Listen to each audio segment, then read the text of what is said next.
Vítejte na cestě do Druhohor. Vítejte v Dinoparku. Ideálním cílem jednodenních výletů pro zvídavé rodiny, ale i školní exkurze může být Dinopark. Jedinečný zábavní a vzdělávací park v Plzni. Pojďte s námi objevovat ztracený svět a přitom se bavit a poznávat. Na cestě dlouhé stovky milionů let se možná budete bát, možná se budete smát a určitě poznáte hodně nového. Vítejte v Druhohorách. Dinopark je plný modelů prehistorických zvířat, zobrazených tak, jak pravděpodobně kdysi obývala naši planetu.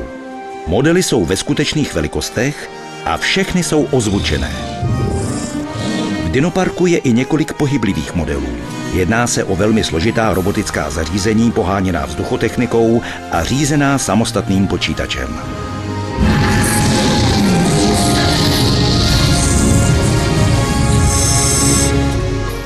Většina modelů je statických. Struktura jejich kůže je při speciální výrobě co nejvíce přizpůsobována vědeckým paleontologickým poznatkům.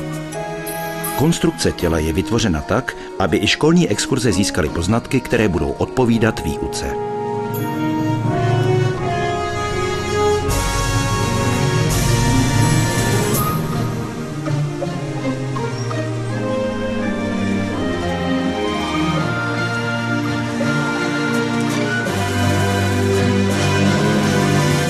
Dinopark je doplněn o prodejnu suvenýrů Dinoshop, rychlé občerstvení Dinogrill, Dinocafé i o nápaditě postavené dětské hřiště.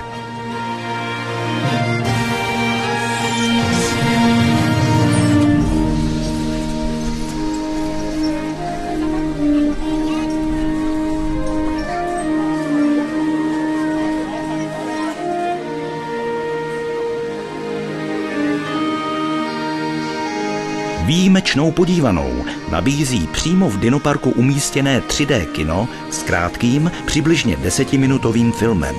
Zapůjčenými polarizačními brýlemi se dostanete tak hluboko do panoramatického obrazu, jak jen se odvážíte. Dětské paleontologické hřiště seznámí děti do 15 let s prací paleontologa. Budou-li úspěšné, objeví v písku ukrytou kostru neznámého tvora. Jejich úkolem pak bude určit ho a pojmenovat. Pojďte se bavit i poznávat, hrát si i užívat volných dnů. Dinopark je univerzální zábavní park pro celou rodinu. Dinopark najdete od roku 2003 v horním areálu Plzeňské zoo v centru města.